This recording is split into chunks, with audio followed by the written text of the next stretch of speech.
In the dark castle, a lone man stood with longing. Even after all the souls he has stolen, and all the lives that have been lost, he has no regrets. Standing before a huge magic circle, the black mage was ready to become a monster, just to get back to her. Karma. The more good deeds one accumulates, the more good things that will come back to them, including money, fame, and even love. Kyo chose to live with nothing but virtue and expected to receive good fortune in return. Now, he can only wonder where he went wrong. No matter how much effort he puts in, his good intentions always turn their fangs toward him. The young man had just turned 25 and dedicated his life toward doing only good things. As a child, he once climbed a tall tree to retrieve a soccer ball for other children. After reaching high up with a big smile on his face, he managed to get his hands on it and toss it back to those waiting below. They shallowly thank him after catching and turn away to resume their game. The ladder to the tree is knocked down, but they don't even care and ignore the cries of the boy who helped them. Feeling hopeless and without a choice, he decides to jump down from all the way up. While he impressively lands on the ground flat, the sheer force leaves him with a hurt ankle. It was so unfair, especially since he was only trying to do something good. As if proving his point, the ball from earlier hits his face. He's always tried to do the right thing for those around him. One day at school, he saw a bow strewn in the middle of the halls. Thinking someone dropped it, he picked it up with the intention of taking it to the lost and found area. Before he could do that, a sharp voice called to him. It was a group of tough boys, accusing him of taking the bow from the girls' bathroom. The mere idea of it was ridiculous, but he couldn't defend himself as a few girls nearby were already calling him a peeping Tom. With disgusted and sneering faces, they all label him as a creep. He tries to correct the misunderstanding several times. However, one of the boys already had his hand on him, saying he hates such people. With his prompting, everyone started stomping on Kyo's defenseless body. Even after growing up a bit, the situation didn't change. Every time he tried to do something good, he always ended up suffering for no reason. A beggar once reached out and asked him for some spare change, so he fished through his pockets for anything to give. He barely had anything left, and likely won't make it through the month with what he has. Apologizing, he handed a few coins to the poor man, who surprisingly scorned him for giving so little. While trying to make sense of what he just heard, bird droppings suddenly hit his head. The beggar said it serves him right, for being a piece of trash. It was all too unreasonable, and as if the world had turned against him. But there was one thing he knew for sure, it's that he will never give up. Considering everything that happened, luck should stand beside him one day. As he was standing on the crosswalk, an old lady called and asked if he could help her cross the street. The young man gladly offers to carry her bags, and allows her to lean on him while walking. They make it across in no time, but her expression suddenly changed while he was wishing her a good day. She screamed for help out of nowhere, and accused him of attacking her. Like before, his attempts at clearing things fell flat as the loud accusations rang, and people immediately assumed that he really was a terrible person. All he did was help her cross the street. He didn't do anything bad, but Kyo had no choice but to run away to save himself. Barely getting away, he realized that it must be a curse, but had no idea why it was happening. Just then, a pot fell from above the man, who never had a single malicious thought in his life. The ceramic broke along with his head, and he was on the floor, trembling without an idea of what happened. His whole body hurt. While hoping for anyone to help, the old lady from before appeared, saying she found him. As he cried for help, she raised her cane above his helpless body. She swings down and deals a painful blow, but it doesn't stop there. Against his trembling hands, the woman kept swinging with all her might, delivering death to a young and innocent man who just wanted to help others. Kyo's eyes suddenly opened, and he bolted up, questioning if he was dead. A bright and glorious gate appeared before him. With it came a divine angel who greeted him with a kind smile. Reaching his hand out, he introduced himself as Gabriel. He's come to show the boy where he's headed next. To his surprise, the next destination is hell. Unable to believe it, he furiously banged his fist on the ground, saying he did nothing but spend his whole life living well. Hearing this, the angel pondered for a moment, and confirmed that his words are true. Since the numbers don't add up, he looked into it, and summoned the scales to check what might have happened. The side with red flames dropped with unbelievable weight. As expected, there was a design flaw involved, as he lived a life with his karma all inverted. Every living creature possesses karma energy. Normally, the more good deeds one performs, the more likely the good comes back to them. It's the exact opposite in his case, and his kindness instead generated negative karma. Since he's done a massive amount of good, his karma is at its worst possible state, even worse than any heinous criminal. He couldn't believe it. Despite everything he did, he's going to end up receiving the ultimate punishment. Gabriel confirms that he was indeed destined to suffer eternal agony in hell. Fortunately, he's an angel who never abandons those who are under his protection. To find a solution right away, he snapped his fingers and summoned images of the various worlds in the universe. Earth was right in front of them, but he sadly can't return the boy to his original world, where magic doesn't exist. The only option is to send him elsewhere, at least a world where someone similar to him exists. Opening a portal to a huge castle, the divine being suggests going there. It's a place with multi-dimensional magic, and the mage inside just tried a forbidden spell, leaving him with a body devoid of a soul. Kyo will be taking his place and living his life. While it might be unclear now, he'll understand soon enough, and will be given a small gift to compensate for his inverted karma. A screen flashed before his eyes, saying he's got ultimate karma, a skill that temporarily grants 100 luck points for every good deed. The young man is told to find the white mage, as he's the only one who can send him back to Earth. Looking at this mission pop up, he's left at a loss of what exactly he can do to complete it. Unfortunately, Gabriel doesn't know either, since he can't interfere with what happens in the universe. With a bright smile, he assures the boy that luck will be on his side this time. He apologizes one last time, and sends the young soul down the portal to his new world. Kyo could feel himself falling for a while. All of a sudden, he opened his eyes as an entirely different person. He was in an unfamiliar and empty hall, and while it might sound ridiculous, it's true that he was given a second shot at life. Now, he just has to find the white mage and return to Earth, back to his old life. Walking forward, he heads over to a large mirror and takes a look at his new appearance. He's surprisingly good looking and not bad at all. Now, he just has to know about the life the old owner of the body was living. As he was thinking about it, the door behind him opened wide and let a bright light into the dark room. To his shock and awe, voices roared from the other room, revering him and cheering for the almighty black mage. As if that wasn't enough, everyone in front of him was a monster.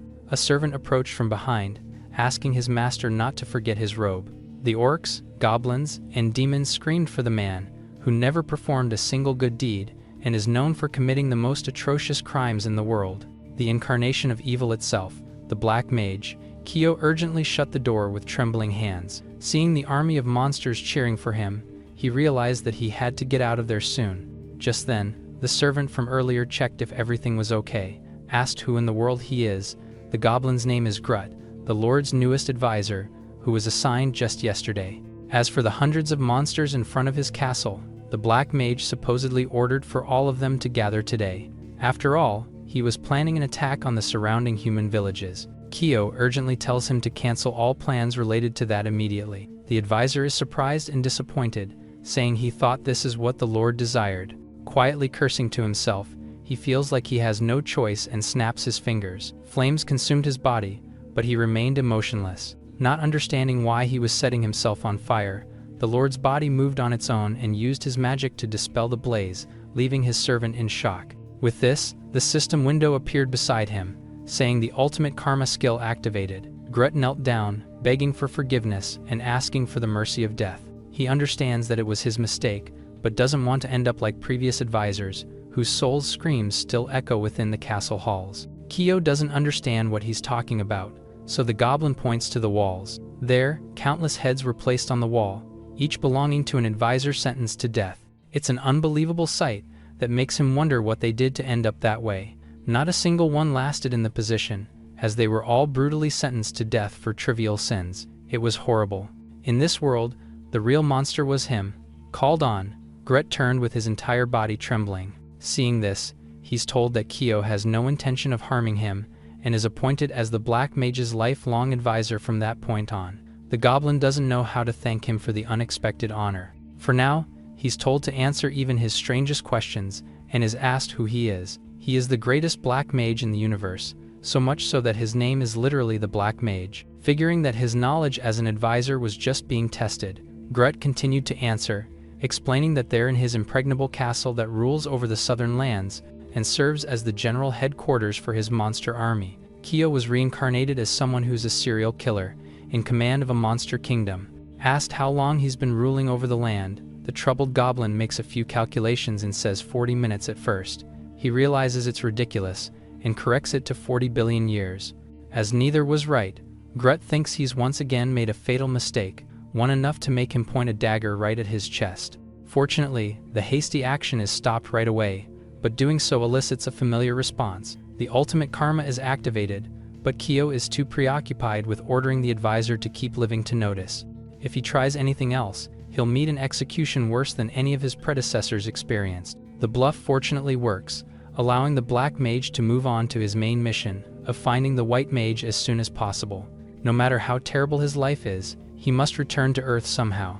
No matter how much fate tries to beat him down, he has to return to his mother, who always used to comfort him. She gave him the strength to move forward, and is the greatest treasure of his life. He will definitely see her again. Kyo wonders if others can see the system window, but Gret confirms he can't. With this information, he moves on to ask about the White Mage. However, the mere mention of the name sends shivers down the spine of all living things nearby. The goblin suddenly grit his teeth and went on to call him the most despicable scum in the world. Skipping the vivid insults, Kyo thanks him and wonders about the kind of magic he uses. He manipulates multi-dimensional magic that creates vortexes to blow them to different worlds. In fact, thousands of their men have already been erased by this technique. Multi-dimensional magic proves that he's the only one who can send him home. The other worlder checks to see if he can use the same type of magic, but it's completely incompatible with his black attribute. In other words, he has no choice but to ask for help. Unfortunately, the White Mage is his greatest arch-enemy, who'd choose death before he ever helps him. That's only natural, although he should be able to get some help from Gabriel's blessing. Checking on Ultimate Karma's additional information, he sees that the probability of fulfilling his wishes increases proportionally to his luck points. It means he can reach his goal by accumulating points from good deeds. After saving Gret's life twice, he should have earned 200 points already. He goes ahead and takes a look to confirm, but is surprised to see his point count still at 0. Wondering if it's a bug in the system, he digs a little deeper and is shocked by what he finds. His karma status was eternally cursed, and he's set a new peak record for misfortune. To make matters worse, his luck is sealed and cannot go over 0. As he started wondering what to do next, another window popped up with a new quest. To lift the curse and unlock his luck, he has to perform a special good deed. Kyo left the castle with Gret beside him. With his luck value sealed shut at 0 points, he first has to find a way to complete his mission and break the curse. That said, he doesn't even know what a special good deed is supposed to be. It seems that keeping his advisor alive wasn't enough, but he won't give up. Accumulating points throughout the castle hasn't been that easy either. One time, he stopped the beheading of a known criminal in their world, even ordering for his release in front of an entire crowd. Several protested, disappointed by the Lord as they waited for the execution for so long. Gret justified his actions, saying the serial killer will commit more crimes once released. Before the information set in, the goblin seconded the order, which led to an immediate massacre of the citizens in the audience. Kyo couldn't accumulate luck there, so he has to find another way. To perform a special good deed, he has to let his mother know that he's still alive. Gret was observably troubled. Having a terrible feeling about infiltrating the Western Territory, he questioned their plan, adding that they don't even know when soldiers might attack. Since it can't be helped, he says they just have to do it. Soon enough, they reach the village near the castle, which is said to be home to a certain White Mage. Users of multi-dimensional magic are members of the Innocent Order cult, led by the White Mage. Those in the order are his disciples, but they should be able to bribe one who was expelled. Fortunately, the one in the village should take that job. Tyria was expelled after earning money by making a spectacle of multi-dimensional magic. This also earned him the name of the Greedy Tyria. It's all convenient to the Black Mage, who's known to be particularly rich as the ruler of his own kingdom. Upon entering the small town, they see a small boy crouching by the well. Gret sees the young human male, completely alone and defenseless, and decides to finish him off for his beloved master. Stopping him and saying he has a better idea, Kyo approached the child and asked what he was doing there without parents. Unfortunately, his father is deep in debt with a mage, and he has to help pay it back. He confirms that the mage in question is the Greedy Tyria, who should be holding his usual show for everyone in the tavern. The Lord is ready to head there right away, but his advisor was still intent on cutting the human up and serving him like sashimi. To his surprise, Kyo hands the child a single gold coin. His eyes sparkled with hope, in contrast to the Black Mage who's disappointed that it isn't enough for his mission. On the other hand, Grut protested the idea of giving a human a gold coin, so his master doubles down and provides an entire pouch. While this ensues various reactions, Kyo was solely concerned with how it still isn't enough to complete his mission. Wondering why someone so feared would do something so out of character, he sees the boy beam with joy and regard the Dark Lord as his hero. An idea clicks in his head, and he mistakenly believes that Kyo intends to turn him into his successor. In an attempt to get close to his hero, the boy will commit countless atrocities and eventually become their ally to rule the southern lands. Although this is far from the real purpose, it's enough to quell the goblin's heart. Inside the tavern was the usual sight of people enjoying drinks. Tyria was nowhere to be found amid the crowd, but there was something else that caught their eyes. Everyone stared and shushed when a single mirror in the middle of the room began to shine. Grut warns his lord, as it was multi-dimensional magic at work. The live feed of beings professing their love for each other was being played in front of everyone. As they were reaching their climax, a tentacle creature halted with a request and suddenly pulled a tentacle from his face. He asked his beloved to take it with her. She was flummoxed and was about to give her answer when the screen turned off out of nowhere. It was the end of the broadcast. Cut off at the best part, the viewers fervently questioned what was going to happen next. To restart the connection and access what was happening, they had to insert a gold coin. An avid viewer violently insists that it was another person's turn to pay the fee. However, he argues that he's already used all his savings there and wants to watch something else. The tension and their voices rose while Kyo quietly slowly walked to the device and placed a coin in before anyone could object. Accepting his payment, it released a blinding light and instructed him to place his hand and think of the place he wishes to observe. It was just like a remote control. The arguments are replaced with joy as they see the machine start up. Against their expectation, the robed man chooses to observe what's happening on Earth. He isn't sure how it works exactly, but he thinks strongly about the person he wishes to see. His eyes grew wide in surprise when the image of his mother appeared. Not even caring about the people around, he called to her and tried to break through the screen. They all watched her walk in the rain and passed by neighbors to exchange blank and lifeless greetings. It was impossible not to feel sorry, as it's only been a month since her son passed away. The poor mother still hasn't been able to recover. Driving in her car with a single stem of a white flower, she headed to Kyo's resting place and stood there, all alone and in silence, while she stared at the funeral photo of her dead child. After placing the flower, she left to rejoin society, an impossible task for a parent who just lost her child. She fell to her knees in the middle of the street, unable to stop weeping even after the rain subsided. Her grief for her son was unimaginable, and all she thought of every day was how much she missed him. How was she supposed to live without him? In the tavern, all the men watched the scene with unhappy faces, and soon fell into a fit of tears over the heartbreaking moment. Even Grut couldn't help but cry. Noticing his master, he asks if the tears are part of his powers, but is surprised when Kyo suddenly falls to the floor. He couldn't accept what was happening to his mother. He finally understood the pain he was causing her, and the painful result of his passing on Earth. Kyo refused to accept just how unfair the world was being to him. Even more, he refused to allow his mother to cry like that. He bangs at the mirror, desperate to be heard from the other side. Grut tells him to stand back as the multi-dimension magic might destroy him, but all he cared about was reaching the person he loves the most. In response, the device activated its safety measures and sent magical shockwaves surging throughout his entire body. Still, he endured it with everything he had, reaffirming his determination to reach his goal. He was still alive, and he had to let her know. As such, he used his own magic to push through the shock and mirror. Finally, his screams reached his mother's ears. She turned around and was stunned to see the blinding light of the spell, more so when the image of his son appeared, asking if she could see him. She couldn't believe that it was really him. There wasn't enough time to explain what happened, so he just asked her to hold on and wait for him to come back to her. The mother was still in tears, but her forlorn face was now smiling with hope. Together, they agreed to meet each other again soon enough. Unfortunately, Kyo has used up all of his magic power and couldn't keep the connection any longer. The system popped up, awarding him with the special good deed, Mother's Love. He managed to pull it off and complete the mission. By ending the parents' fountain of tears, he had successfully lifted the seal. His eternal curse now turned him into the cursed one. The luck points and karma from Gabriel that were temporarily disabled can now be used according to his will, even if it's just for a short while. Accumulating good deeds should multiply his luck. Before he could think about it more, the men from before continued their argument about the show. One didn't have anything left, and used his feet, bare after selling his shoes, to kick another person away. Just like that, a massive brawl spread throughout the bar, all because they wanted to watch a show. In fact, they seemed willing to throw everything away for it.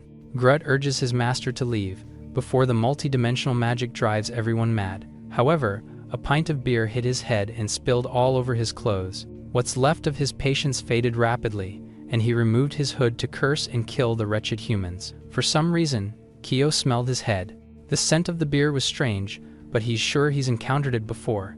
In the Black Mage's memories, he's made a similar concoction, an addictive elixir. He moves to check the barrels and calls for his advisor to join him.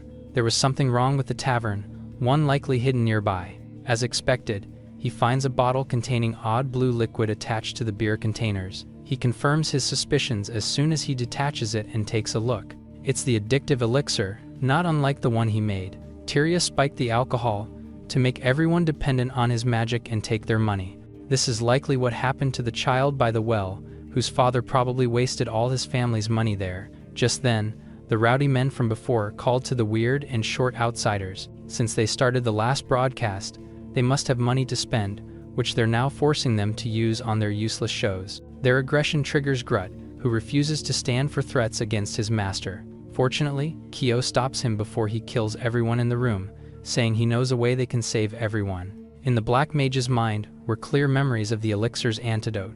All the formulas and necessities were engraved somewhere. He finds it soon enough, and immediately replicates the spell that can free victims. He first casts it on everyone in the tavern. An odd clarity suddenly swept the room, and each guest's mind cleared up, allowing them to remember their families. Moving on, a huge magic circle appeared above the village, and the antidote was cast on everyone else who might be affected. There were some arguing at home as a husband wished to sell all their things to watch a random soccer match at the bar. Hit by the spell, he realized what he was doing and apologized to his beautiful child for losing his mind for a moment. Just like that, the village was at peace, completely purified of the elixir corrupting its residents. Grut looked around in confusion, not understanding why everyone was so much nicer compared to before. His master's magic had stripped them of all aggression in their bodies. He considers it the best punishment, as none of them will ever taste the joy of battle now.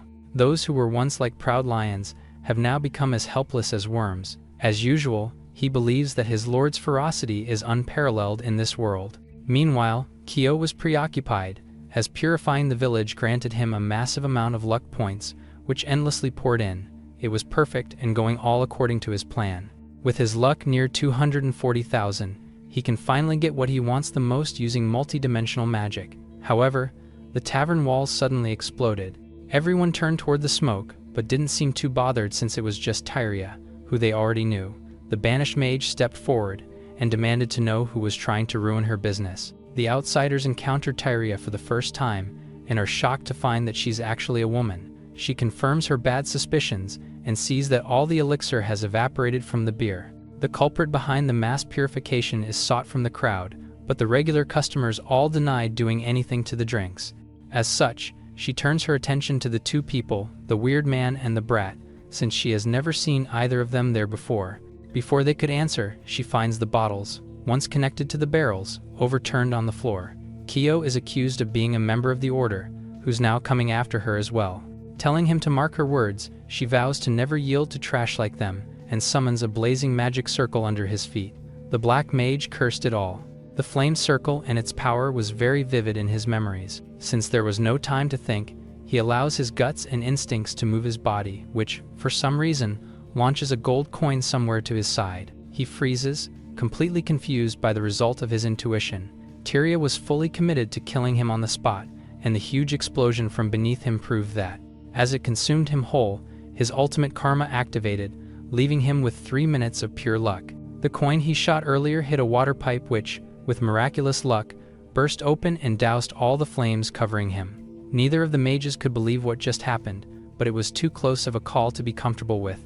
Kyo wonders if he unconsciously triggered a spell, just like when he saved Grut back in the castle, but what happened now doesn't feel the same way at all. He merely threw a coin. Seeing it lodged in the pipe, he finally understands how it works.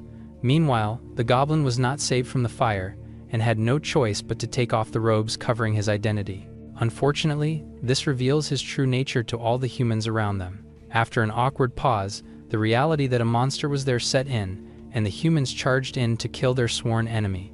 Kyo put himself between them and told his advisor to stay back. He also removed his cloak, but instead of anger and violence, fear filled the humans' hearts as they realized that they were in the presence of the infamous Black Mage. Each and every one of them ran away, except for the banished member of the order. For some reason, Teria smiled as she greeted the great enemy himself.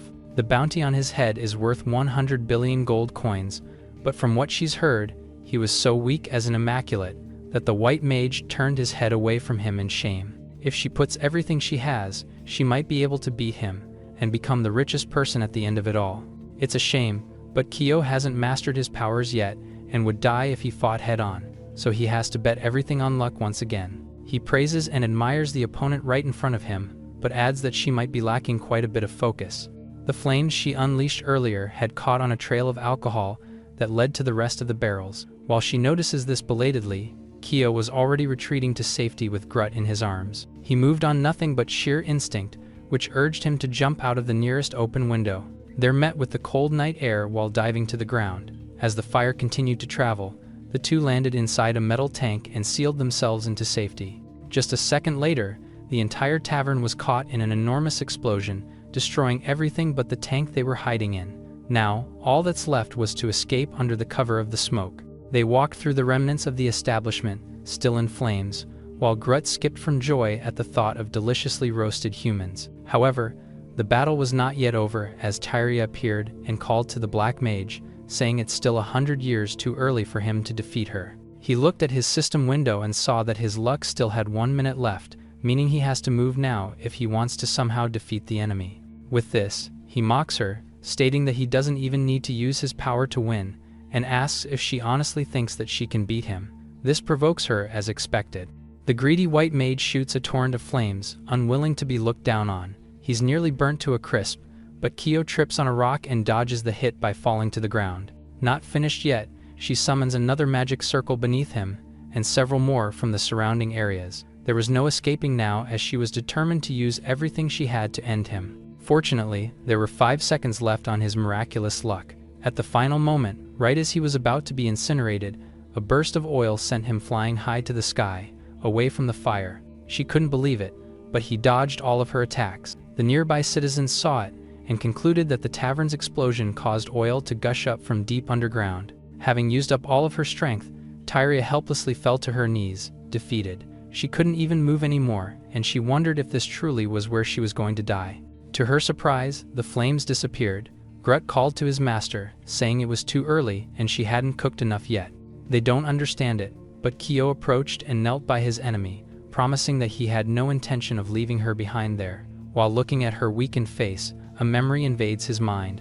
Among the Black Mage's memories, he sees the original owner of the body, collapsing in the middle of a burning chapel. In tears, he held the lifeless body of a woman amid the heat and destruction. He screamed in agony and grief, refusing to accept that she had just died in his arms. Tyria was blushing over how closely she was being held. While Kyo was thinking about the woman who died in the Black Mage's arms, the one in his suddenly leaned in to kiss him on the lips. Shocked by the unexpected action, he turned beet red and jumped away, questioning what on earth she was doing on her own. She apologizes and says she thought it's what he wanted her to do. Feeling like it was his fault, he turns his head and explains that he was just lost in thought. Regardless, the girl is willing to do anything he asks if he spares her life. The Black Mage assures that he has no intention of killing her. He extends his hand and asks that she follow him instead. It just so happened that he is in need of her power. Although confused, she takes his hand and walks alongside him. Meanwhile, Grut stood frozen, slack-jawed, and unable to comprehend what was happening in front of him. One check of his window tells Kyo that all his luck bonuses have been used up and his power has worn off. Now, his luck points were back to 0. He was able to release the power earlier because of his connection with his mother, but only temporarily. It's likely because of his cursed status, which should have a quest that can fix it. Taking a look, he's surprised to see a tab saying he's committed too many atrocities, but he can't explore it any further since they've already reached Tyria's residence. She says it's a bit cramped, despite it being completely spacious and lavish inside. While Grut was gleaming over the gold, Kyo asks if it was bought with the villagers' money, so she assures him that the mansion, at least, was passed down from her parents. It smelled of a lie. Moving past it, he forwardly says that he needs her multi-dimensional magic, particularly to go to another planet. The statement makes her call him mad, but she doesn't even get far before finding the goblin's blade near her face. Told to watch her words, she just explains that she's too weak, as his request requires astronomical levels of mana. Only the white mage would be capable of doing that. With her current power, the only thing she can do is see the state of the other worlds. Alas, returning to his world won't be that easy after all. He smiles to himself, finding it fortunately that he's the all-powerful black mage, who'll surely improve if he's taught the basics. As such, he tells her to act as his magic teacher and pass on everything she knows. The ridiculous request makes her ask if he's an idiot who's lost his mind, but Grut's glare turns it into a polite questioning of the strange request. The goblin says his lord is testing her knowledge, and failing to get it right would lead to her being consumed by merciless flames. Getting the picture, she shares that she honestly can't teach him, simply because he's the black mage, even if he is the great and almighty black mage. There are two opposite types of magic in the world, white magic and black magic. The more a mage masters one side, the more unusable the other becomes. In other words, the lord of black magic and sworn enemy of the white mage cannot learn the technique. Besides, multi-dimensional magic is the epitome of white magic spells. For someone who has mastered the other side of the coin, it is the least compatible power, almost akin to telling a shark to go mountain climbing. Their conversation is interrupted by loud noises from nearby, prompting the three to rush to the windows and look. There, they see the villagers, armed with torches and pitchforks to punish their enemies. To make matters worse, they've brought soldiers to support their cause. Tyria corrects them and says it's the Immaculate Order. They all stood aside to form a path. Walking along, it was the white mage, whose presence alone sent shivers down the spine of his enemies. It was all over. Kyo did not imagine that his greatest adversary would come so soon. Since he's not an opponent he can fight, he has no choice but to run away right now, but not without Tyria. Unfortunately, she can't just go and abandon her palace, along with all her money. He doesn't care about that and drags her away. Before they could get to them, the Lord of Monsters summoned a magic circle to take them all back home. They disappeared in that instant, leaving nothing but the traces of the circle for the villagers to find. They were too late. Back in the dark castle, a bunch of followers gathered around a familiar circle and chanted for space to bend and gates to open. Kyo and the others appeared at the center, and he's glad to see that they safely made it back to his fortress. It's fortunate that he prepared an emergency escape route in advance, particularly with the transfer magic that Grut helped set up. As he was finally starting to appreciate black magic, he saw the followers around him drop to the ground one by one, until none of them was left standing. When he questioned what in the world was happening, the goblin just explained that they're the corpses of those sacrificed for the transfer magic. Their bodies lay there, broken. Grut was proud of teleportation magic, which is one of the most powerful spells in the goblin world. Kyo was furious that he wasn't informed, but the advisor considered it such a minor and irrelevant detail. What he didn't know is how those minor details now filled his master with bad actions, contributing to his karma. In a flashback, a busy town street was filled with merchants and townsfolk going about their day. Inside a shop, a young woman, Silva, who would become a witch in the future, swept the floor quietly while surrounded by stacked goods and pottery. Startled, she accidentally bumped a large clay jar as her balance slipped, crashing to the ground and shattering into pieces. Her boss angrily shouted, accusing her of breaking it again as she apologized. Silva recoiled as he yelled that she was completely useless. The boss violently threw her out of the shop and ordered her to get out of his sight. Enraged, he warned her never to come back. Silva collapsed outside, reaching out weakly as tears welled in her eyes, until the shop door slammed shut in front of her, cutting her off completely. Silva walked through the street with her head lowered as people around her whisper and stare.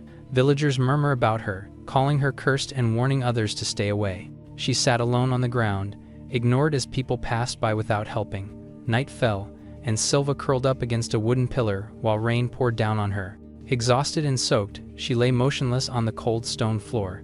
In her sleep, she trembled as if caught in a painful nightmare. Suddenly, a strange green light appeared nearby and pulsed softly in the darkness. Silva opened her eyes as the glowing green orb spoke directly to her and asked her to eat it. The orb reassured her that everything would be alright if she accepted it. Presently, Kyo stands outside the window at sunset and packs his bag. His system screen materializes in front of him, explaining that for every good deed, he gains 100 luck points, but their effects are temporary.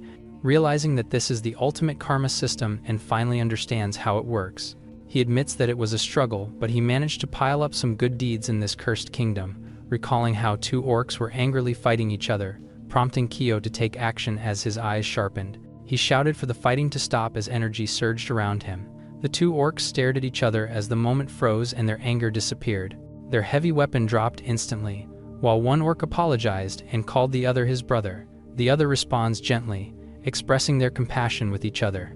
Kyo's system notifies and confirms that he has gained 100 luck points for a good action. In a few weeks, he manages to raise his luck just a little bit in a few weeks, but since his current status is the cursed one, he can't receive the benefits. He activates ultimate karma, knowing it is the only way to release his accumulated luck. He decides to consume all stored luck points at once, and he becomes lucky for the duration of the points spent. He then learns that the luck lasts until the points return to zero. Before the fight ends, he purifies a village and saves over 200,000 luck points worth of lives. At that moment, he activates ultimate karma instinctively without his conscious decision. For 3 minutes, he exists in a state of absolute, endless luck. Thanks to that luck, he defeats Teria effortlessly without suffering any damage. Kyo realizes that if he performs a good deed affecting millions, the system's power will scale infinitely. Clutching his first, he steals his resolve with a confident smile and certainty. He declares that with this power, he will finally be able to return to Earth. Without hesitation, he pushes open a massive door and calls Grut, asking if everything is ready as he steps forward. Grut prepares a mount and is presented to Kyo as preparations are completed. He walks into the gate and begins his next journey. Teria blesses him, wishing fortune upon Kyo, while Grut urges everyone to move out immediately. Riding through the city at sunset, Kyo's new adventure officially begins at the edge of the kingdom to accomplish a massive good deed. Grut confirms the target of their mission without hesitation after Kyo asks him. Meanwhile, Silva's glowing green figure is revealed as the source of the world's deadliest disease. Kyo agrees and tells Grut to lead the way. The goblin points ahead, claiming the destination is right there. Kyo freezes, confused by what right here actually means. Grut proudly reveals a small house, saying Silva lives there. Kyo explodes in disbelief, shouting that Grut told him she lived at the edge of the kingdom. Grut studies the map again as Kyo is clearly unconvinced. The goblin mutters that his explanation was seriously lacking. Angrily, Kyo points out that the house is only 100 meters from the castle. The two stand awkwardly near the horses as the truth sinks in. Annoyed, Kyo orders Grut to wait at the castle. He steps forward alone toward the house. Standing before the door, he quietly says Silva's name, knowing that she is one of the most evil beings on this planet. He steels himself, thinking that if he can purify her, he can save millions. With a tense expression, he prays that the antidote will work. He suddenly bursts the door open, but he recoils in shock. He hesitates and questions if she is the witch he is looking for. Silva appears, smiling as she greets her master. She rushes forward and hugs him tightly, saying he finally came back. Overwhelmed, she tells him she missed him terribly. Kyo panics, insisting it's not what she thinks. Silva excitedly shows him newly prepared spores. She proudly holds a glowing spore in her hand. Laughing, she throws it and tells him to see how well they fly. The spores explode outward, scattering violently. She explains she improved them using Kyo's advice, making them far more resistant. She casually states that this will ensure millions more lives are lost this year. Nearby, a kid coughs violently as the spores take effect. Kyo watches in horror as the number millions echoes in his mind. A victim collapses, reinforcing the scale of the disaster. Silva claims she's connected to every spore and can feel the suffering they cause. She happily thanks him, saying his help made her stronger. Kyo realizes she doesn't understand the harm she's causing. He hands her medicine, saying he prepared something to make her even stronger. Silently, Kyo learns of the disease and explains that it is caused by a contamination centered around Silva. He believes that if she's purified, everything will stop as she drinks the antidote, cheerfully thanking him. Moments later, she says she feels fine and promises to keep filling the world with spores. Kyo panics as he realizes even the maximum dose had no effect on her. He grimly decides he has no choice but to check the core of the corruption. Green energy erupts around her as he activates his power. He sees countless glowing threads spreading outward. Staring at the massive network, he realizes there are far more than 1 million. Despair sets in as he admits the corruption is too strong to purify. He whispers Silva's name, torn apart by the truth. Looking back, he recalls when he told Silva cheerfully that her spores would spread across the entire continent. A peaceful memory flashes, contrasting cruelly with the present. Silva smiles, knowing that the spores rain down on men, women, and children alike. She declares that not a single one will be left alive. In a sudden, brutal moment, scarlet erupts as Silva is struck down. A blade fills the scene, while Silva looks up in stunned confusion, while Kyo's tears stream down his face and realizes this is the only way. Silva is barely standing and calls out to Kyo with fading strength. He looks at her with a broken heart, noting that this is the only way to free her, until he finally takes out his sword. As her body falls, the green core manifests, writhing with malignant energy, and calls out to Kyo. The corrupted entity questions his intent and his interference. It admits that killing the host weakened it, but did not end it. Kyo declares he did not come to challenge it, but to destroy it. As he raises his hand, he unleashes eternal flame, flooding the space with overwhelming power. The corruption recoils in fury, screaming at his defiance. It advances toward Kyo as it warns him that he will definitely regret his decision, surrounded by accelerating magical output. However, Kyo's attack detonates upward, piercing through the corrupted entity. His eyes sharpen as he channels absolute control over the spell. The beam erupts, stretching endlessly beyond the atmosphere. Green lightning-like energy spreads across the heavens. The explosion ripples through the sky, signaling the corruption's collapse. Elsewhere, a sick child lies in bed as the energy reaches the world. The child awakens in shock as strength returns to his body. A system message appears and states "Good action," granting luck points as other victims have recovered as well. Families reunite as people realize they are cured, while luck notifications stack rapidly across the city. The planet itself glows as the accumulated good deeds multiply. Kyo stares in disbelief as the numbers surge endlessly. His luck points skyrocket beyond comprehension. The system confirms his luck has exceeded 1 billion, prompting Kyo to realize this power guarantees his return to Earth. He gently holds Silva, refusing to abandon her fate. He promises to save her before returning home. A faint smile forms as he steels his resolve. He activates ultimate karma, engulfing him in divine energy. The system announces maximum luck achieved, with limited remaining time. He acknowledges the power he has finally obtained. The system confirms his status as divine luck, enveloping both of them with protection. Meanwhile, a colossal beam of light erupts into space, while a UFO is caught in the blast, prompting the rider to scream in terror. The massive meteor obliterates the UFO mid-flight, raising the alien's panic. He realizes the meteor is on a collision course with the planet. Elsewhere, the White Mage watches events unfold. It is revealed that he is preparing to annihilate an entire centaur tribe. Panic spreads as the White Mage arrives, while survivors are ordered to flee immediately. The centaurs fear that the White Mage attempts to blow them away to another dimension. A golden beam is unleashed, but his magic is reflected and torn apart by the meteor's force. The collision overwhelms the surroundings in blinding light. The catastrophe concludes with absolute domination.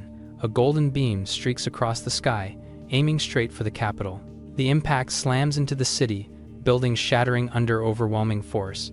Blinding light erupts as the strike tears through the ground. Dust and debris consume the ruins in silence. Kyo stares in shock, struggling to process what just happened. His expression stiffens as he senses something unnatural. He realizes the phenomenon is multidimensional magic as he sees his mom on Earth. With power this immense, he believes he can break through it. Clutching Silva, he begs her not to leave his side and promises to save her with this power. Calling out to his mom, he reaches the portal and promises to be back as soon as he saves Silva. He forces his body forward as golden energy lashes back at him. The resistance overwhelms him, making him falter mid-step. He shouts desperately, trying to reach his mom through the barrier. She turns away, sensing something strange calling to her. The gate begins to close, cutting him off completely. Kyo struggles, realizing he cannot break through.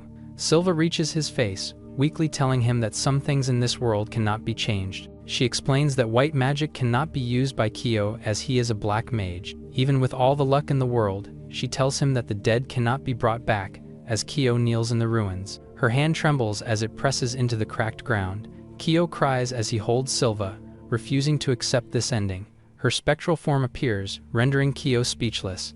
She claims to have seen everything, including his power and his destiny. She tells him painful choices are unavoidable, Even if his heart is full of regret, he must move forward. She admits she never wanted to hurt anyone, revealing she only wanted to be loved. Silva thanks him for everything as her form begins to fade. Kyo watches her disappear, his resolve hardening. He embraces her one last time, unable to hide his face from the pain. As she lies peacefully, Kyo notes that Silva caused tens of millions of deaths on this planet, and what awaits her is the deepest, darkest in hell. Kyo's system appears and informs him that his ultimate karma will last for 1 minute and 30 seconds. Suddenly, he swears he will never abandon the unluckiest girl on this planet.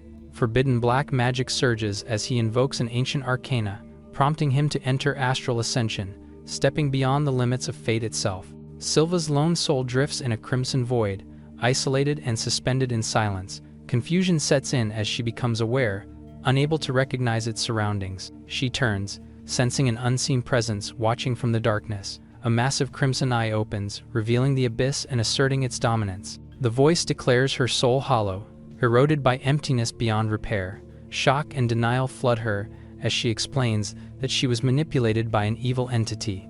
A judgment screen appears, naming Silva as a sinner responsible for countless deaths. The verdict is delivered, which is an eternal punishment, atonement through purgatory.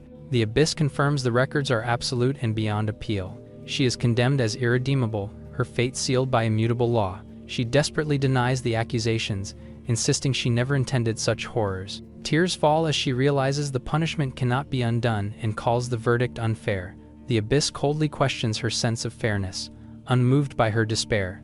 The crimson eye looms closer, its presence crushing as it orders her to wipe away her tears. A cruel truth is declared, which is that no one is coming to save her from this fate. Silva's eyes tremble as she begs for it to stop, fear fully taking hold. Lightning suddenly erupts as an overwhelming force descends upon the crimson eye. Her body reacts instinctively, a familiar hand holding her gently. Kyo arrives and cuts through the chaos, urging Silva to hold on. The abyss reacts in fury, sensing an intruder within its domain. Black archangels are summoned, commanded to capture the interference at once, tearing through the void with lethal intent. A radiant barrier forms, shielding Silva as ultimate karma protects them. A massive beam of power erupts, forcing the attackers back as they give chase. Kyo realizes there are more of them and they are still pursuing, danger closing in fast. Elsewhere in purgatory, a distant presence stirs at the same moment. Sisyphus continues his eternal punishment, unaware of the distortion unfolding. His ordeal is finally done at last, until his ankle suddenly snaps. Another system alert confirms ultimate karma remains active, seconds ticking down. Sisyphus screams in shock, the boulder crashing down towards him. Suddenly, Kyo sees it rolling down and notices Sisyphus's situation. The boulder is about to hit a sharp edge, while Kyo is closing in and unable to react. His luck value suddenly skyrockets even further as the countdown continues. The colossal mass crashes downward, forcing the black archangels to halt. They freeze, stunned by an impossible interruption. The brutal impact follows, scattering them completely. However, Kyo steadies himself, declaring that everything is under control. He notes they've already come far enough from purgatory to escape. Confidence fills his expression as he says they are almost there. A grand set of heaven's radiant doors comes into view, radiating divine authority. The black archangels suddenly appear, weapons crossing as they block the path. Kyo stops in disbelief after they catch up with them, while the black archangels order him to return after breaking through the shell of the nightmare hell. A blinding strike erupts, overwhelming their formation in a single moment. The black archangels are flung away, feathers scattering as they lose control. Kyo looks back in shock, asking who could have done this. Suddenly, Gabriel descends from the sky, blocking the path ahead with overwhelming divine light. He approaches calmly and promises to take care of Silva as he calls Kyo his friend, asking him to leave her before the gates of heaven. Kyo watches silently, feeling relieved. He reaches toward the gate without hesitation.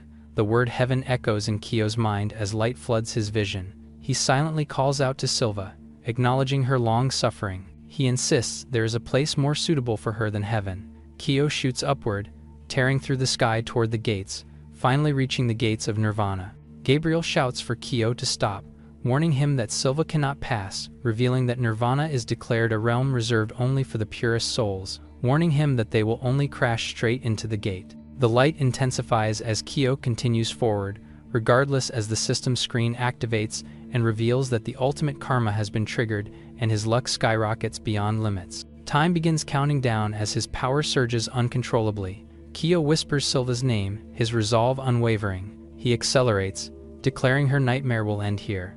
Gabriel panics, accusing Kyo of trying to shatter her completely, warning that the gate will not open, resisting with divine force. Cracks form as pressure builds from within the gate itself, freezing Gabriel in shock as the impossible happens. The gate opens from the inside. A blinding golden presence emerges, radiating serenity and revealing a golden Buddha who questions what is happening. The divine being notes that even Nirvana itself reacts, disturbed by Kyo's commotion as he charges forward. The Buddha is stunned, confused by the intrusion. Silva's form appears, bathed in warm light. Her eyes widen as realization sets in. She joyfully realizes she has reached heaven. She calls out to Kyo as his expression softens, filled with relief. She thanks her for everything as she drifts farther away. Gabriel stares in disbelief, admitting she truly made it. The Buddha angrily summons Gabriel, asking what the Black Mage is doing in their realm, but he calmly explains that it was all a misunderstanding. Kyo's body begins to fade as he accomplishes his task. The smoke starts to clear up as he returns to his consciousness, and he awakens in the rubble, lying beside Silva's body. Silva lies peacefully, eyes closed and free from suffering. Kyo watches her quietly, hoping she finds happiness at last. Meanwhile, her peace is confirmed and lies within Nirvana itself. Silva sits alone by the shore, drawing symbols into the ground. Someone softly calls her name, her new friends inviting her to play. She smiles and accepts their invitation, excited with her newfound life. Her final drawing remains, capturing the memory of Kyo and Grut.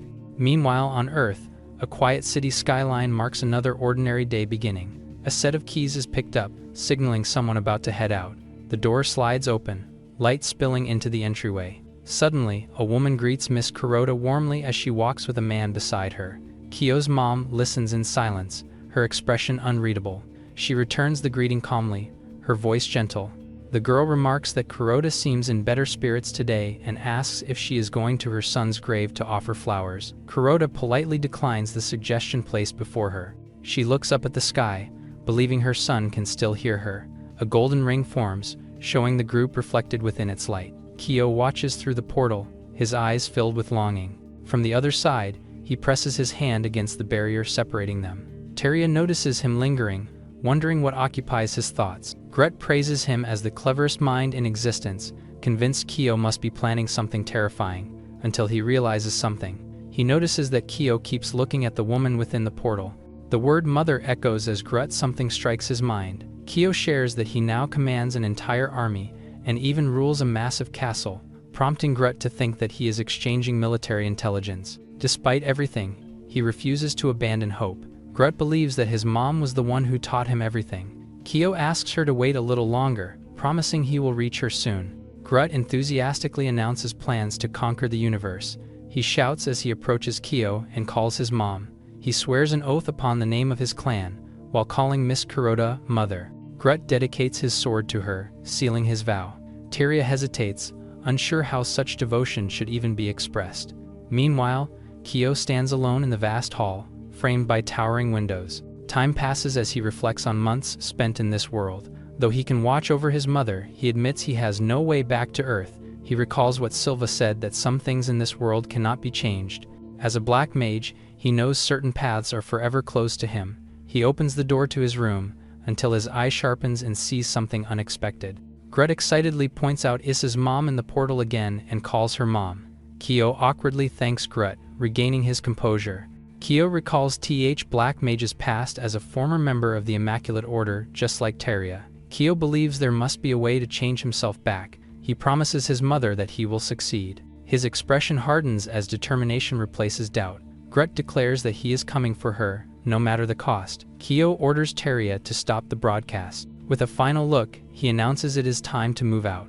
The scene shifts to shelves of potions and research materials. Kyo and his companions regroup inside the laboratory. A sudden magical explosion flares violently in a flask that Grut is holding. Kyo admits he has searched every corner of the Black Mage's laboratory. Silva interrupts, asking him while holding a marked spellbook whose handwriting is in it. He responds that he can't really remember, bluffing that he has far too many worshippers to keep track of. She notes that the text is written in the ancient demon tongue, making it impossible for either of them to decipher. She recognizes the writing as the unmistakable work of an ancient mage and suggests its author may know how to purify black magic. His finger traces the edge of the book as he carefully examines it. The pages flip open on their own, revealing dense, unfamiliar scripts.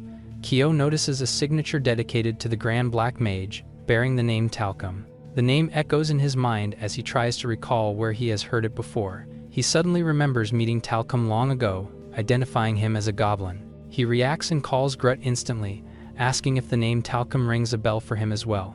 Grut asks if the mage is referring to Mage Talcum. Grut explains that Talcum is one of the strongest goblins alive. Kyo expresses his excitement and asks him to lead him to the goblin. Grut hesitates, admitting his clan does not get along with the Droggle tribe. Kyo reassures Grut, placing a calming hand on his shoulder. He promises that as long as they stay together, Grut will not be in danger.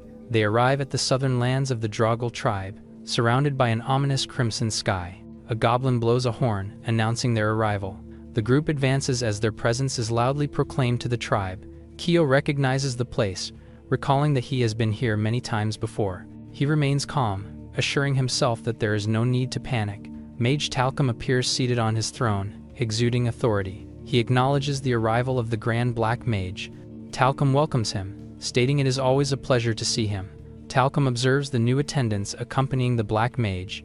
He points out that one of them is a white mage. Talcum comments on the half-goblin, noting that such creatures are suited for menial work. He asks what brings the Black Mage here so suddenly. Kyo states that he seeks Talcum's knowledge and wants to cleanse the element of black magic. Talcum finds the request intriguing but questions why the mage would desire such a thing. Kyo reflects that explaining everything would require a long story. He declares that to achieve his goal, white magic must be used. Talcum explains that black and white magic cannot coexist within the same body. Despite this, Talcum offers to brew a purification elixir. He warns that completing the elixir will require an extremely rare ingredient. Talcum reveals that the ingredient needed is the body of a white mage. Talcum calmly signals for the preparation of the potion to begin. He questions whether a white mage's body alone will truly be sufficient. Tyria stiffens as a gloved hand is raised, protecting her. Kyo steps in, stating that she is his advisor and under his authority, exiled from the Immaculate Order. He promises to deliver the required ingredients soon and personally take responsibility. Talcum smiles, intrigued, and expresses anticipation. Footsteps echo as the group begins to move. Kyo orders Grut to arrange a military council immediately. He declares that the hunt has begun. His fortress looms under the night sky as preparations unfold. Behind the windows, Kyo reflects in silence. He acknowledges that to hasten the purification, there is no alternative. Accepting the weight of his decision, he resolves to do something unforgivable. Kyo turns away, his resolve hardened. The conference room glows as officials gather. Kyo addresses the military council and starts the meeting formally with a roll call. The financial minister, Lindell, is introduced. The minister of torture, Snake, appears with a chilling smile. Black Mage Draven is named, his presence heavy with menace. Tyria, commander of the Anti-Immaculate Order, listens in silence. Grut is announced as special advisor, beaming with pride. Kyo suddenly pauses, looking at an empty chair. It is revealed that Priest General Seth is stationed at the Atlas Mountains. He is leading the army against the ferocious Grey Orc clans. In a distant mountain, chaos erupts on the battlefield. A command rings out to slaughter the enemy without mercy. Seth strikes them back without hesitation as he cuts them brutally. Another orc advances through the carnage, eyes glowing as Seth stands calmly. His cold gaze locks in, brimming with killing intent. A Grey Orc recoils in terror as Seth chokes him, cursing the Grey Orcs as he expresses his disgust. He vows to exterminate every last one of them. Seth stands atop corpses, absolute and unmoved. Meanwhile, Grut trembles as fear creeps in while watching Seth's broadcast. Back in the council hall, Kyo forces a smile to regain control. He states the true reason for summoning everyone. An extremely important agenda is revealed as the broadcast happens on the side. Kyo announces a crushing blow against the Immaculate Order, as Seth declares to devour the orc's heart. The declaration to eliminate the Immaculate Order entirely follows. Kyo names the White Mage as the primary target. Suddenly, the broadcast shakes the room with its intensity that Kyo asks Tyria to stop the broadcast already. Snake asks if a specific target has been chosen. Tyria prepares to bluff, masking his true intentions. He raises his hand dramatically, declaring the end of the most evil white mage in history. Even seasoned warriors are said to tremble at the mere mention of his name. Lindell agrees, acknowledging the threat's magnitude. Speaking of a man who commands the forces of evil itself, Snake admits she has despised him for a very long time. Kyo reflects coldly on torture, hanging, and assassination, noting the target's sins are vile even by demonic standards. Gret praises the choice, declaring this the perfect moment to finally eliminate the man. Kyo confirms the name of the enemy they must defeat. He falls silent, sweat forming as the weight of the decision settles in. His expression tightens, hesitation briefly surfacing. The group suddenly panics after Kyo reveals that he is referring to the merciless Connell. He identifies the man at last, deciding that punishment is inevitable. Gret asks how they should handle the militia guarding him. He suggests deploying Connell's Royal Guard, the most feared mercenary force in the West. Kyo then orders Gret to begin preparing the army. The decision is final, they are going to war. After the meeting, Kyo walks alone through the castle, his resolve hardening with every step. He recalls training relentlessly for weeks, preparing for this inevitable confrontation. He notes that Gret has mobilized through his territories, gathering all the demons who weren't on the expedition with Seth, and the preparations are nearly complete. Gret announces that the army is ready. He addresses the army of demons directly, commanding their loyalty. The demons roar in unison and form ranks at his command. War drums thunder as the army marches. Countless demons surge forward beneath blazing banners. A banner bearing a woman's image draws attention, unsettling Kyo. Gret reveals he commissioned the kingdom's finest artists to create the emblem of Mother. The emblem is burned onto the warrior's skin to fuel their hatred and resolve. The brand sears deep, permanently marking them. A demon screams for his mother. Overcome by the ritual, the army chants wildly as the banner rises. Kyo forces a strained smile, wondering if he has gone too far. The army advances toward the distant mountains at sunset. They march into the western lands, toward the kingdom of Connell the Merciless. A flying bat takes to the skies above the marching army. It scatters from the castle towers as the night stirs, entering through a window, until a blue light flashes from inside the room, transforming into a sinister figure. Connell reveals himself and acknowledges that the Black Mage has made his choice. With a cruel grin, he calls him by his name, Kyo. The demon army assembles within the merciless kingdom of Connell, the battlefield quietly taking shape. A horned demon inspects weapons with calm familiarity, preparing for the coming siege. Across the camp, demons move in disciplined formations as preparations accelerate. Kyo stands with his allies, signaling that everything is proceeding as planned. With quiet confidence, Kyo acknowledges that his plan has finally begun. Before confronting Connell directly, Kyo ensures his luck has been fully prepared. Several weeks earlier, his preparations had already been set in motion. Deep within Snake's stronghold, the dungeon of 1,000 torments looms in darkness. Chains rattle as prisoners stir. Sensing something unnatural approaching, Kyo infiltrated the dungeon in silence, observing the suffering within. Calculating carefully, he confirmed his assumptions about the system are correct. He resolved to free everyone imprisoned there without hesitation.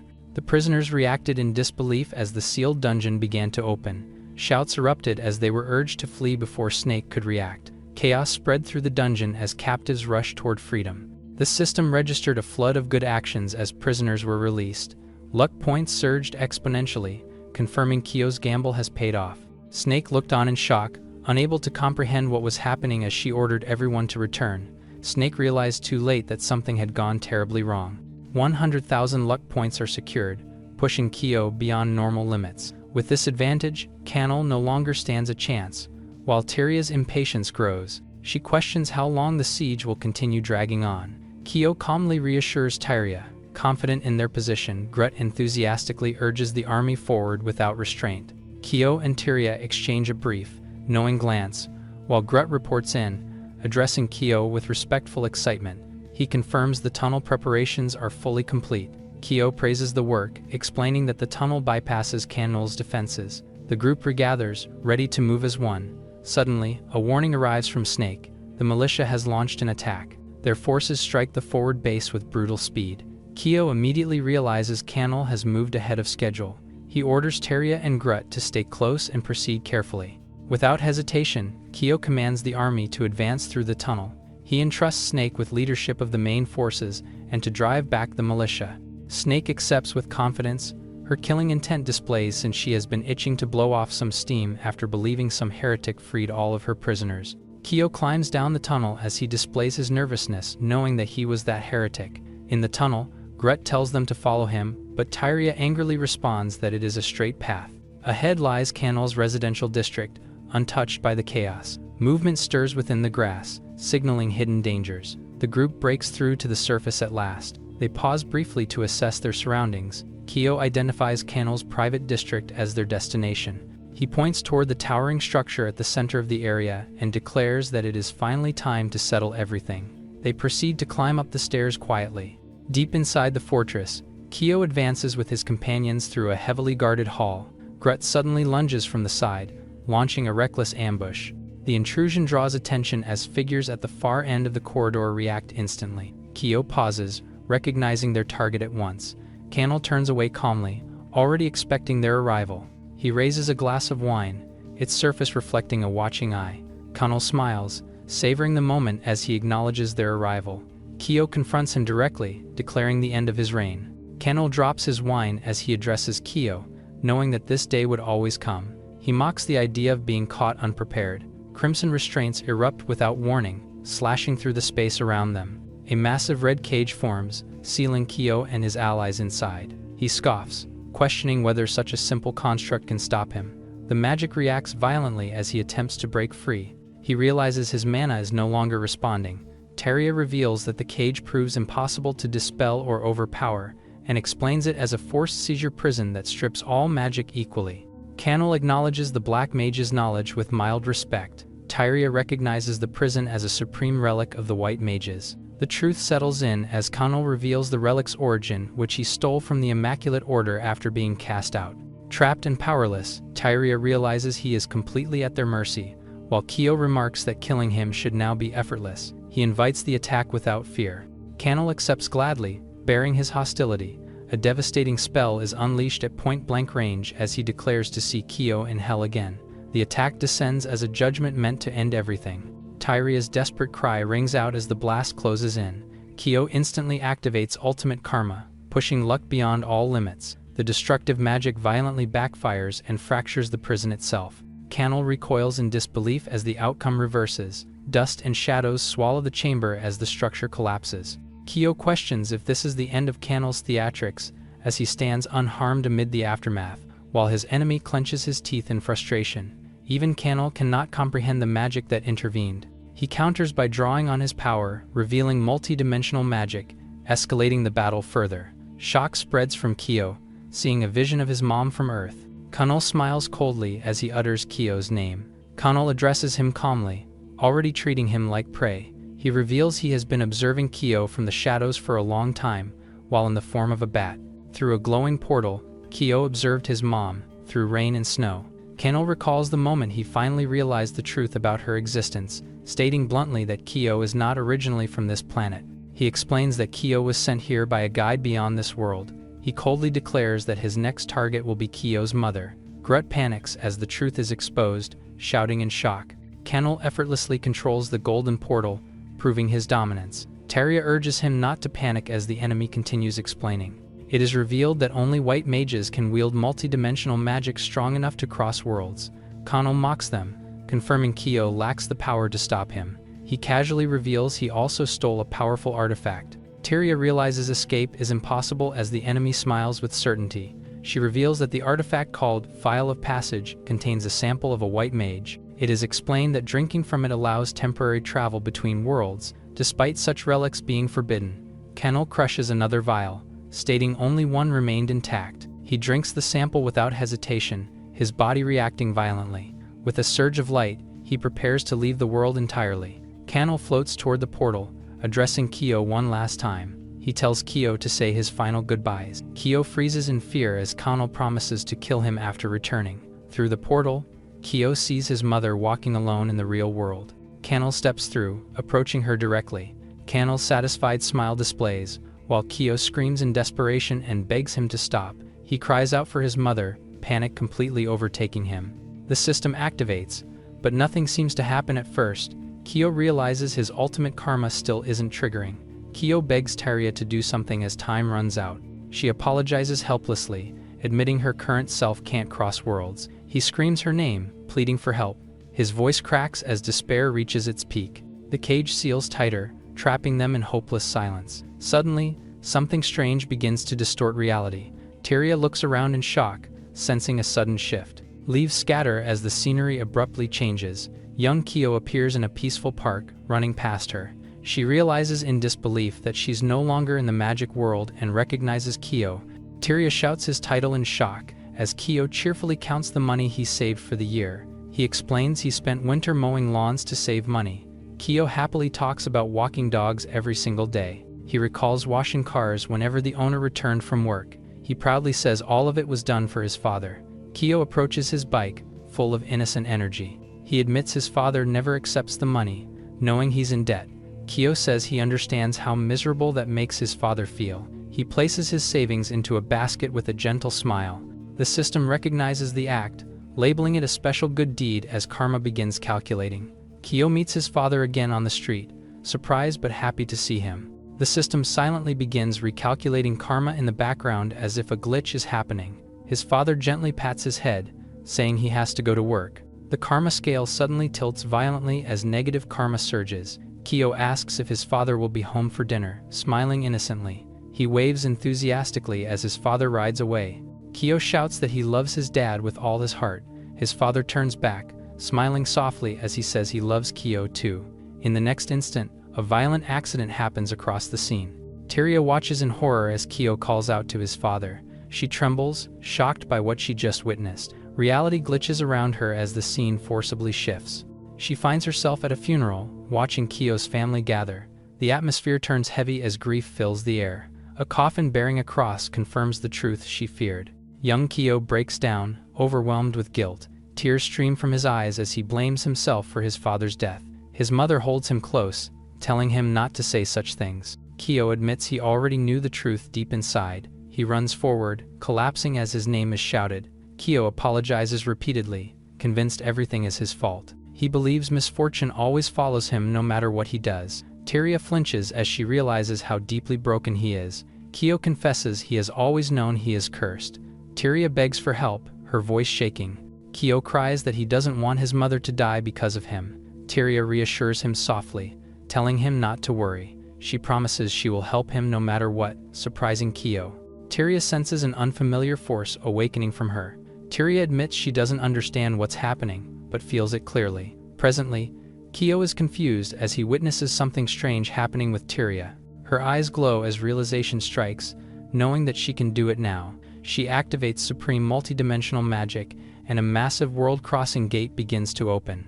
Tyria urges him to go through before it collapses. Kyo shouts that black magic is blocking his path. Grut realizes the spell is reacting specifically to Kyo, so he volunteers to do it instead.